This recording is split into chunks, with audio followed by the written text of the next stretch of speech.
back. So, good morning. I'm Reverend Peter Hata. This is Higashi Honganji Buddhist Temple's Mother's Day family service. So first of all, happy Mother's Day to all of you mothers out there. And let me see. Elsie, oh, good to see you, Elsie. Long time no see.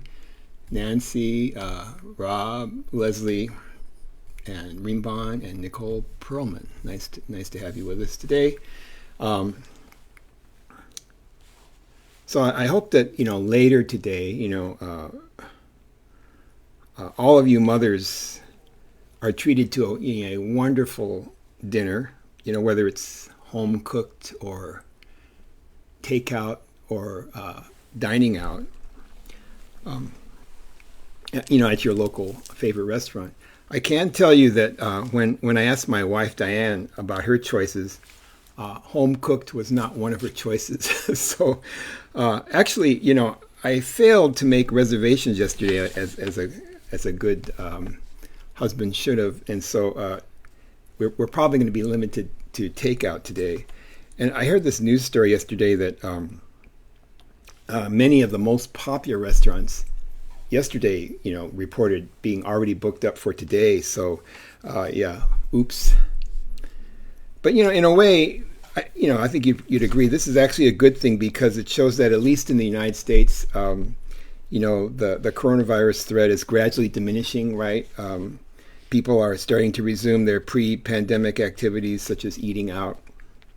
And so I think this Mother's Day is going to be, a very busy one at our local restaurants. And hopefully, those of you, if there are any of you that haven't gotten vaccinated yet, you can get vaccinated shortly because that's what we need to happen in order for us to reach, this herd immunity where we can basically say that the pandemic is more or less behind us.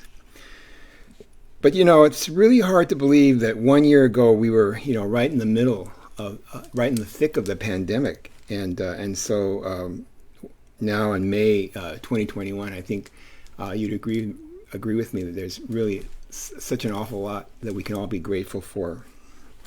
And so, but first, let's begin the ritual portion of the service. Oh, by the way, so later on we'll have a nice talk from Mr. George Nakano-Sanchez, but let's begin the ritual portion of the service first. So for the ritual portion of the service, we'll begin with the Gatha Ganjin's Journey, which is on page 117 of the Red Service book if you have it. But if you don't, I'll project the lead sheet on the screen.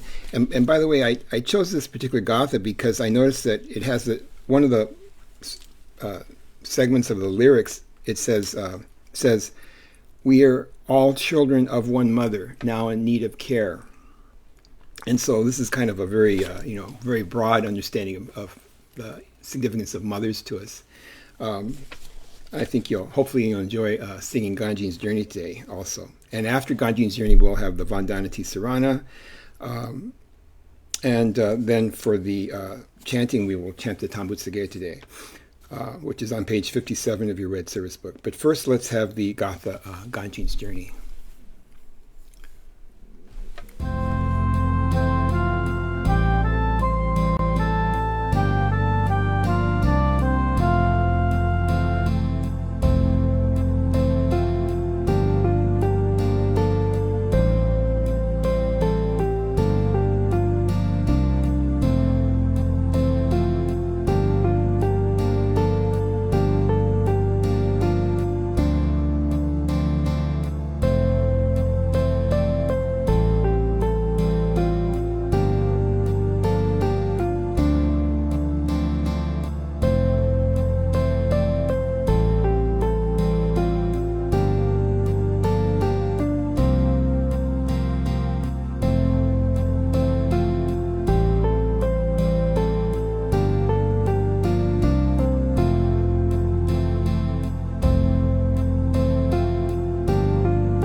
Namo tassa bhagavato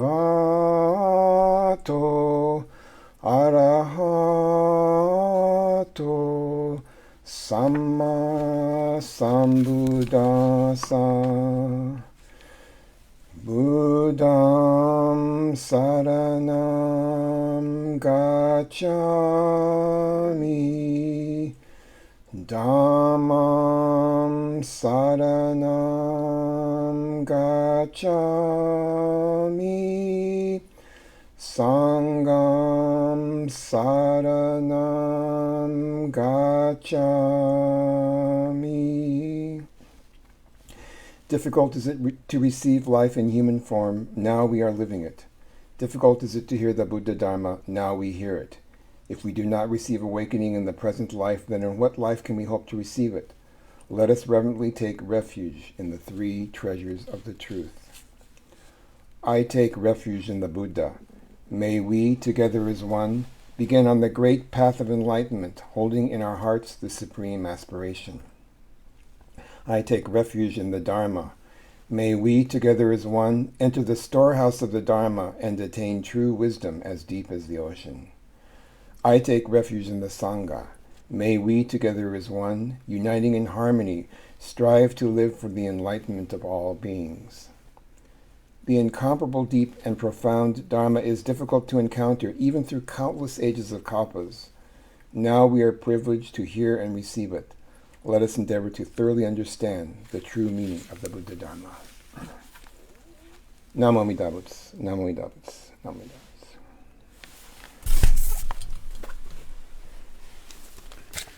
Okay, now we will chant the Tambutsuge. Let's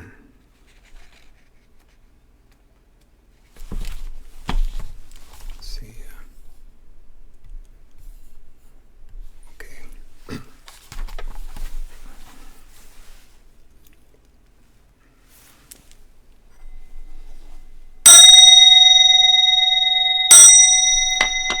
Kogen Gigi Ijin mu goku nyo ze en myo muyo tosha nichi gatsu ma ni shuko en nyo kai shitsu onpe yu nyaku ju moku nyorai yogen Chosei murin shogaku dai on koru jippo kaimon shojin sanmai chi e itoku muryo shusho ke ujin tai zennen shobu hokai gujin jin no kugo gaite mumyo yokunu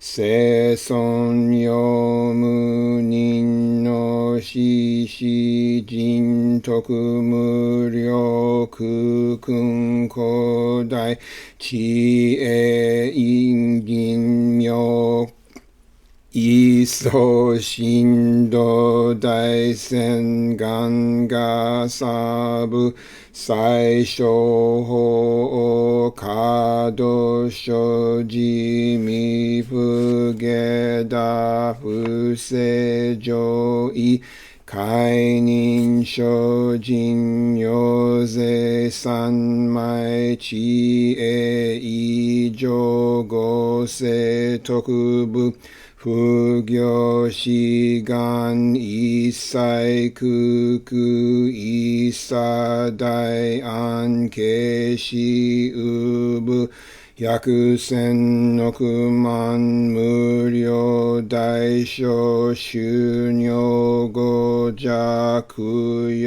isai shito shobu Funyo gudo kensho fukyaku hinyo goja shobu sekai bufu kake mushu set と公明師匠変地小国尿税精進偉人南路両がサブ国土第一号州金尿道上調整国尿内音ニムトソガトアイミンドダ一切実法来所新年少女伊藤が国経楽安穏公武神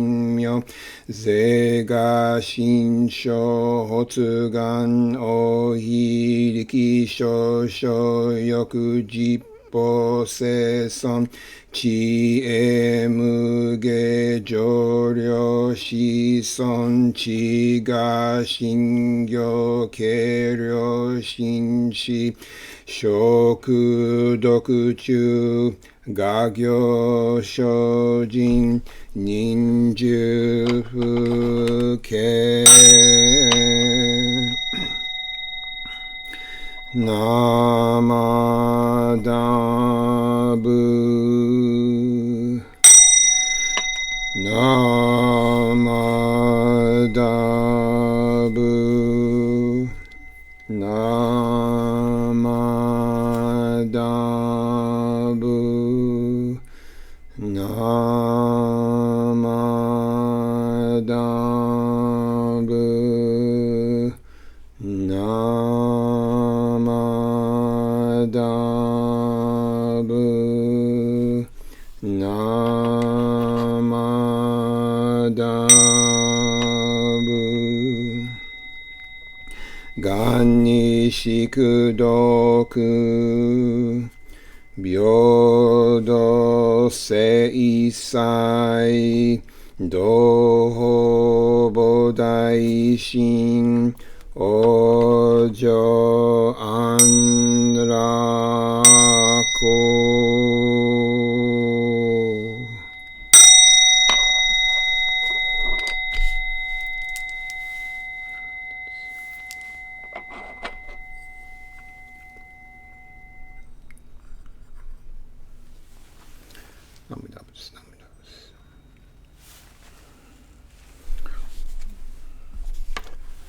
Well, I hope you could tambutsuge with us there, and hopefully everything is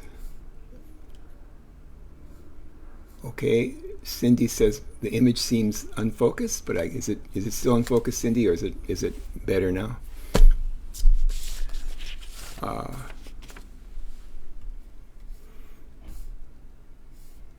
Okay. Well, good morning to those of you who have joined a little bit later. Elaine and Ray and Kathy.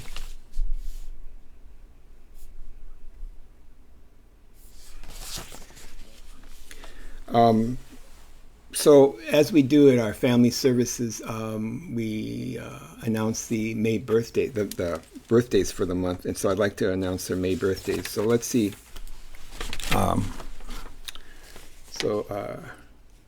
Gary Kanemoto, Marin Miura, Makiko Nakasone, Ruben Marquez, Tom Komatsu,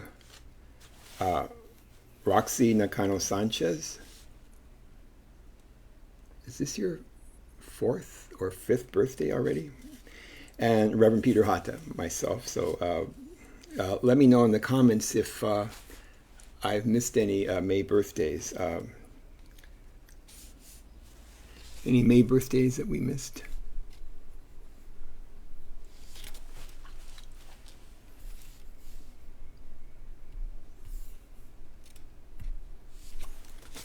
Okay.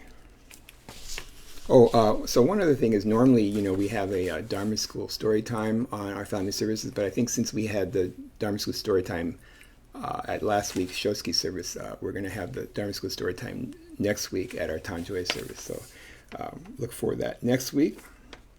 And so, our tradition at Higashi Honganji for Mother's Day is that we have a member of our Sangha give the talk. And today we're very fortunate that one of our members, as I mentioned earlier, George Nakano-Sanchez, is here to give the Mother's Day talk. Let me. Oh, okay. I think actually when we went offline, I think I lost George here, but let's see. Is George? Oh, he's here. Okay. Are you there, George? I am. Okay. Let me.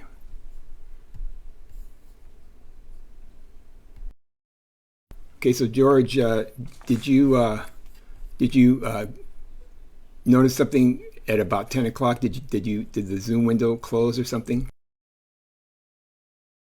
Because I was by myself. Yeah. Okay. So yeah. Uh, yeah. Anyway, I think we're okay now. Is everything looking okay? For yeah, everything's looking good for my end. So let me do a brief introduction of George. So actually, I met George at West Covina Buddhist Temple. I think he attended my Introduction to Buddhism lecture series there way back in 2013. And then later he became active here at the Betsuin, and he's now one of our newest temple board members. And so I'm really glad that he could join us today and share with us his thoughts on Mother's Day. So so without further ado, I'm going to turn over to George. Thank you very much. Yeah. So when I was asked to give a talk on about Mother's Day, about my mother, I was kind of asked like, do a brief or a biography or lessons or something like that. And I think I'm going to do a short biography because I feel like there's a lot of lessons in that. So it touches on a few things at once. So in the last 2 days, I've really reflected a lot on it. And I've been reading this a book by Thich Nhat Hanh, and one of the passages that I like that kind of reminded me a lot of how I've been thinking lately is this one. I can see my consciousness in the flower. It means we can see the cloud, the sunshine, the earth, and the minerals in it. Reflecting on my mom's mom, and the children of my mother in the past few days, especially. Um, I really started thinking about their journeys, and in particular, my mom's journey to this country, her journey with her children, her family, and sort of things like that. So where I'll begin is my mom's mom. Very briefly, her name was Guadalupe, and she was in Mexico, and they lived pretty much in poverty, and eventually she they lived in poverty, and she did a lot of seasonal work. She cleaned a lot of resorts and houses seasonally, and moved around a lot. And eventually she met a man from a native Mexican tribe, the Yaqui tribe, and they got together and they had children, and one of those children was my mom. They lived near like a riverbank, from what my mom told me, and eventually one of the levees broke, and their whole area became flooded, and everybody had to move. Everybody's homes were mostly destroyed or uninhabitable, and so they moved.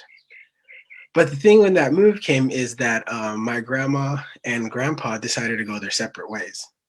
My grandfather went back to his Yaqui tribe, and my grandma decided to take her kids and go north.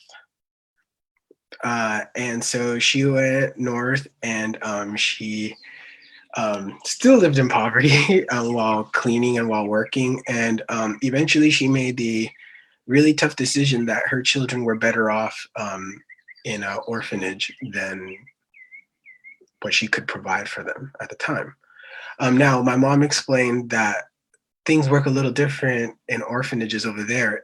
It became like 24 hours a day, 7 days a week school. So you don't give your children, but you do sort of give them up because she was only able to see them 2 or 3 months at a time. But that also was because she just had to work those seasonal jobs and travel around a lot. And that orphanage was in Tijuana, and that's where I was born. And so my mom was in Tijuana. She met my dad, who at the time was the love of her life, and they they had me. Eventually, they thought that the plan would be better for them to go to the United States. My dad left, and my mom waited in Tijuana for a while. Now, my mom ended up just going. She's going to the United States herself. From what she told me, she got me. Then they made their way over here. And that's no easy trek for a 19-year-old to take her 1-year-old son and cross over here. And I can't go into details because we take like a whole hour going into the details of that story. But needless to say, it is pretty heroic, that story. And both me and my mom swear one day we'll both write our novels about it.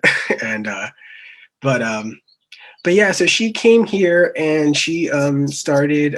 She came here to be with her husband and continue her family. And we weren't rich, but we were together.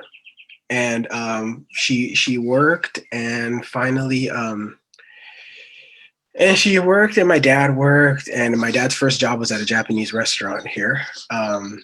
And But like I said, we were together, and finally, we moved out all on our own. My mom and dad always had a in and out relationship. And it was troubled, and they eventually drifted apart, and it was rough, and we split from our family. Sooner rather than later, it was just us and me and my mom, and we were no longer holding it. We were no longer together so much with my dad's side of the family. Um, Now that I reflect like that, I'm in my mid 30s, and I see how difficult that situation must have been. I'm married to Anna Nakano-Sanchez, who's a member here, and it's hard enough raising one child with two parents that are fully there and invested, and I can't imagine what it was to be a single mother who her life might have been falling apart around her. And but so she had me. She had my brother, my middle brother, who 7 years older than, and then she had twins. So on top of all these great difficulties and being a single mother and leading her household, she had twins. And whew, man, having Roxana, our 4-year-old, I can't imagine how heavier that must have been. But there you have it. That was the situation. So now she was a single mother, a single working mother who had 4 children to take care of. And so again, perspective, right? I'm just imagining myself in that situation, and it just seems heavy. And so shortly after that, and kind of throughout middle school and high school, well, me and my mom had a rough relationship. We Now in retrospect, I can see that life must have been incredibly hard, right, for my mom, mother of 4, working, and the clashing with me and her, you know. But at the time, of course, I don't see it. I'm too young, you know. I have my selfishness going. I don't know any better to some degree, and but yeah, so it got rough for a long time. It got really rough, and we always knew we loved each other, but it was at times, I think, hard to see that when there's a lot of suffering and there's a lot of difficulty and a lot of hardship. And um, so it was very contentious, for a long time. And especially in high school, me growing up trying to become, sort of find who I am, and in all that, it was really, really difficult. But eventually, and because again, we don't see this when we're young, eventually we decided that we should be apart. We couldn't really live with each other anymore, and we split up. And thinking all about this, it dawned on me my mom's story, giving uh, them to the orphanage to have a better life and to escape that poverty in some ways. And reflecting upon that now, I see that decision as not the same. Of course, not the same, but there's a similarity to it that escaped me, of course, but kind of it doesn't anymore. But nonetheless, we decided that it was better to be apart, and we went our separate ways. The funny thing is that no, it's not really funny, but I reflecting, especially in the past 2-3 days, I've really thought about how like I've been saved a lot by the mothers in my life, and some of that is a little more dramatic than others, but nonetheless, these strong women have come out and really helped me out. I remember the day that I left, I had nowhere to go. I was, I had a hockey bag full of clothes, and that was it. I was on my way, and I was so frustrated and had nothing in my mind about what to do that I thought I'll just sign up for the army. What's what moves do I have left? So I went to the recruiter's office with this big hockey bag of clothes, and they told me, okay, well, you got to take the ASVAB, which is like their entrance exam, I suppose. And I took the ASVAB. I think I got pretty decent scores because the conversation after that was favorable, but I think they'll talk to you favorably. But then my mother-in-law and my girlfriend at the time, who's now my wife and the mother of my children, and my mother-in-law called me and said, listen, if you don't want to do it, you shouldn't. And we'll help you out, and we'll take you in. So again, the mothers of my life helped me out, right? My I don't think it would have been okay for my mom, my mother-in-law, to say, yeah, come here and live with Anna, because that's not possible, like, or that they wouldn't like that. But it turns out that my mother-in-law's mother took me in. So again, helped, saved by another mother in my life. And my mother-in-law's, who's now my grandma, I suppose, right? She's kind of like my grandma. She took me in for a year or two while I got things together, and I ended up not going to the army. Not that that's not a good thing. If it's good if you want that for yourself, but I think they sensed that I was going into it with I don't want to say a false pretense, but it wasn't my 1, 2, or 3 option, and I think they sensed that. And to keep it moving on, later on, I came to realize that again, me and my mom did love each other, but things were just overwhelming and difficult. Slowly, as I started getting older, I sensed that things weren't easy. They weren't ever easy for her, and that's not something that, especially working out of middle school, that's not something that kids see in elementary. Definitely not in elementary. They don't really see that in middle school, and they sort of don't see that in high school either. And I was pretty textbook in that sense. I didn't see any of that, but I feel like something starts clicking when you're 30. And when you're 30, just like life starts making a little more sense. You get a little more reflective. You get a little more deeper, and then when you join a Buddhist temple surrounded by so many smart people, they help you see things with a perspective that you didn't have before. My wife Anna, who is just an amazing person to talk to, and she helped me see that a lot with perspective about how if I remove myself from the equation, how life must have been incredibly hard for my mom. And so things started clicking.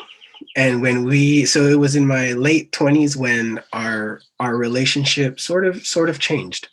And we started helping each other more, and we started working more as a team in response to my brothers growing up. And things just changed a lot for the better. And gosh, I forget there's this Japanese art of when pottery falls apart and you put it back together with gold, typically, I think. And so when they put it back together and they repair it, you see all the cracks from the pot or cup, but you see all the gold that now holds it together. And I forgot what it's called, so please forgive me, but I can't stop thinking about how that's such a symbol for my relationship with my mom. How it was what it was, and it just became fractured, right? We were young, me and my mom were young, and we were each other's life, so we were whole, right? And just so many outside things that some of them we were in control of and some of them we were, just cracked it, right?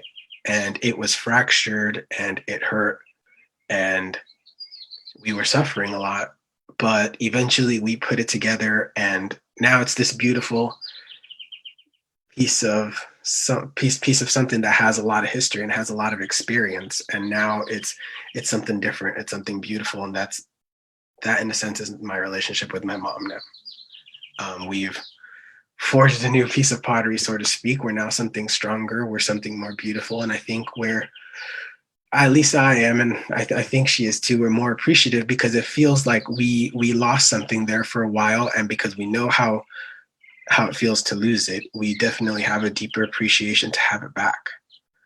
And it's stronger, it feels different, and it's wonderful. Um, and of course, because the universe has sent me strong, powerful women, the universe sent me Roxana, my 4-year-old daughter, who has the energy of seemingly 5 people. And but she challenges me, and she humbles me in ways that I can't imagine. Um, just this past week, I was teaching her how to play chess, and she took my queen piece, and I made a mistake. She took it honestly, and she spent the whole day singing about it. And so that was incredibly humbling because I got too big for my britches there. But but but yeah, but it doesn't escape me how all the women in my life have really saved me, bailed me out, have helped me, and how remembering my mom and our relationship is really something else. And I'm 35 now, and I've thought that way for a while, but you don't get, again, you don't get that. At least I didn't get that sense of depth with my mom until time passed, and and things healed, and we moved on. But yeah, the joke that I make with people that it's like watching Seinfeld. When I was in high school, I hated Seinfeld, but when you turn 30, for some reason, things click, and all of a sudden I get the humor. The doors are unlocked a little bit, but that what it felt like when it was time.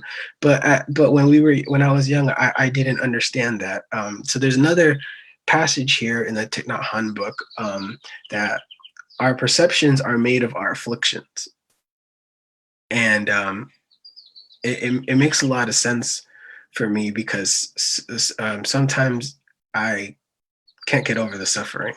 And that happens to today too. Like, I'm not this wise person who sees everything. I still can't get past my affliction sometimes, and it takes longer to get over it. But it doesn't escape me that that perception that I have with the history with my mom, and all the things that she gave up and all the risks that she took. And like I said, I can't recall one lesson in particular, but the whole experience with her upon reflection is many lessons put in one. And I remember all the frustration and the pain that I had with my mom and against my mom when I was younger. The really interesting thing is, before I came on right now, I was thinking about all these thoughts that I had the last 2 or 3 days, in regards to talking about my mom, and how I don't know how to come. I do know how to kind of compartmentalize things, but obviously I had some trouble, and here I'm rambling on. But so I'm sitting here waiting for the meeting to start, and then I just look to my left, and there's a post-it note right here where sometimes we have some stuff that we leave for each other. And one of the second quotes that we write, and I don't know who wrote this, so again, forgive me. There's no wisdom without feeling the warmth of compassion. I'll read it again. There is no wisdom without feeling the warmth of compassion. And again, I feel like it was very serendipitous that I just was stretching here waiting for the meeting, and I looked to my left and I saw that.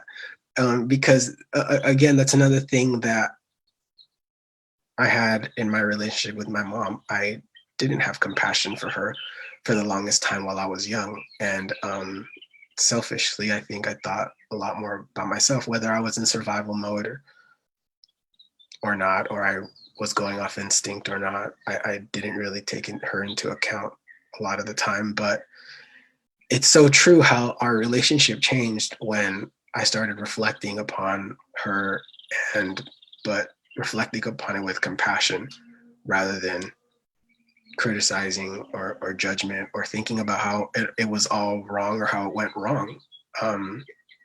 As soon as I start viewing our relationship with that compassion, I don't know if I'm wise, or if I became wise, but I definitely saw it different, and my heart changed. Were you going to ask something? I'm sorry, Reverend Peter. Oh, okay. But yeah, so that's pretty much it. I forgot to turn on my timer, so I don't know how long that was. I'm sorry. But yeah, that's a little bit of background on my mom, and on this day, happy Mother's Day to all the mothers out there. But yeah. Okay, thank you very much, George. That was a wonderful story. I'm going to read to you some of the comments that have been posted in Facebook, since you're not seeing them, right? But Sure. yeah, so let's see.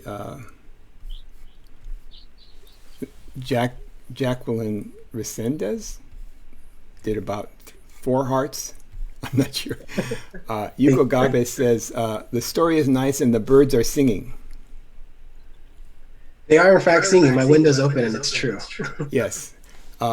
They started singing when you started talking, I think. And Trish says, get another heart from Trish. Steve Nakasone says, beautiful, from the heart. Thank you, George. Thank you. Nancy says, what a beautiful love story. Your fractured pottery story reflects a deeply moving example that was presented at the recent Buddhist gathering at HHBT. It's called kintsugi, I believe, is the technical name for it. But yeah. And then Anna Mineko Nakano says, I believe that quote is from Reverend Peter. I don't think that's from me, but thank you very much for crediting me. That's very kind of you. The quote about wisdom and compassion. Yeah. Well, I'm sorry, and thank you, Reverend Peter. No, it's actually, I mean, if it was from me, it was probably me quoting someone like Alfred Bloom or someone like that that's much wiser than I am. So, but it's true. The two do go together, absolutely. So thank you for quoting that, George. And then Higashi Honganji Buddhist Temple, I don't know if that might be Rinban, says, thanks, George, wonderful story. Elaine Harada says, thank you very much for sharing, George, powerful. Dan Hata says, thank you for your heartfelt story. We have all learned from your life. Tom Fukuman says, thanks, George. Kathy Ikeda, your story was so touching, such a beautiful message on this day. Thank you. Leslie says, thank you so much for sharing your meaningful story, George. I enjoyed it. Thank you. Thank you all very much for the comments. You're being very nice. Thank you. So, George, when I first talked to you earlier, you said, gee, I don't know if I have 10 minutes. Well, I'm such a nervous wreck that time is a concept I don't understand as soon as I start talking. Well, that's fine. No, you definitely had 10 minutes, and it was maybe twice that, but it was really wonderful, wonderful, talk. And I think, it shows I'm thank you for sharing, your understanding of the Buddhist teaching in relation to your life. It makes the teaching come alive, I think, and I think that's what we all appreciated very much. So thank you very much. Thank you very much for the opportunity. Thanks. And then one last question is: do you have Mother's Day plans for the various mothers in your life? Well, we're still a little bubbled up here, but as far as immediately here, I actually live with my mother-in-law and my great mother-in-law, great grandma on my wife's side. So, but my wife requested a tea party, so me and Roxy have a tea party to go set up and do. And because Roxy's my helper, it's going to be a mess. So, cleaning is probably what I'm doing today, mostly for Mother's Day. Oh, well, that sounds wonderful. Yeah. So say hello to your family for me. And, once again, thank you very much for your talk, George, and hope to see you in person, in the not too distant future. So once again, thank you very much. Thank you very much. Thank you. Okay. Thank you.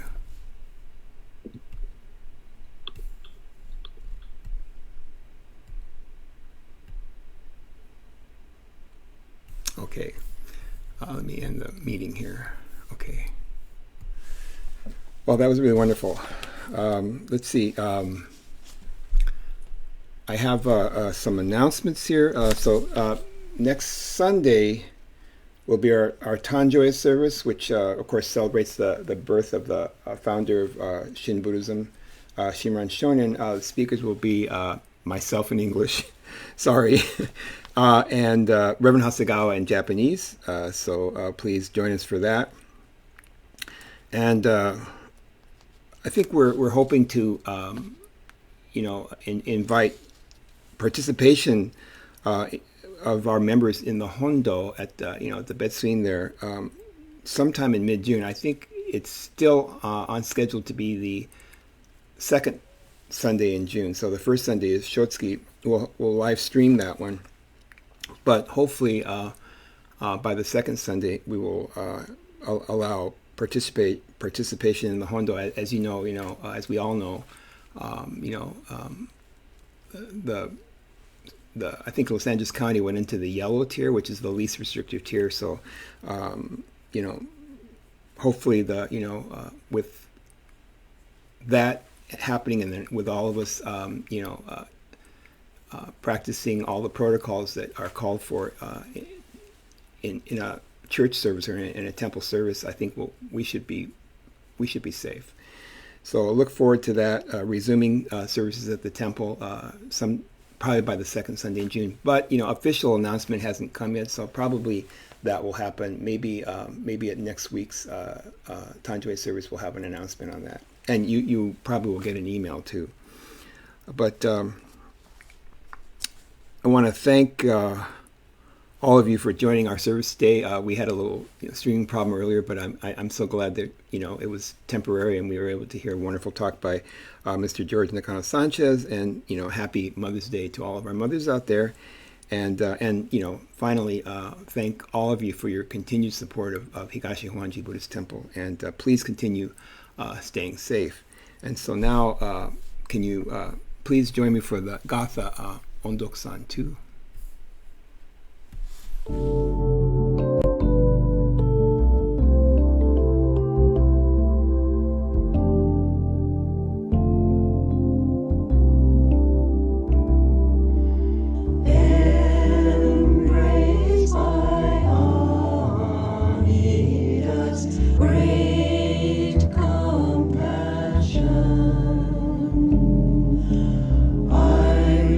Respond with gratitude.